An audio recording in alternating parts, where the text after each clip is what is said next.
Hindi ko kapatid si Loleng. Isa sa mga batang inaalagaan ko. Maraming salamat dun sa pitaka. Naistorbo ka pa. Huwag kang magagalit, ha? Alam ko di naman sa'yo yung pitakang yun, eh. Kanino ba yon? Napiti ko lang sa isang mama. Wala akong magagawa, eh. Doon ko kinukuha yung pinasusuporta ko sa 5 batang inaalagaan ko. Pangangatok ng stereo ng kotse. Pandurukot. Ganun ka ba? Oo. Self-employed ako, eh. Ano nga ba pangalan mo ulit?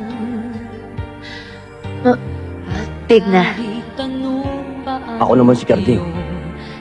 Galding Ermita. Datandans mo pa. Oo, mas bagay nga sa'yo yung buhok na nakapamada kesa dyan sa ayos mo ngayon.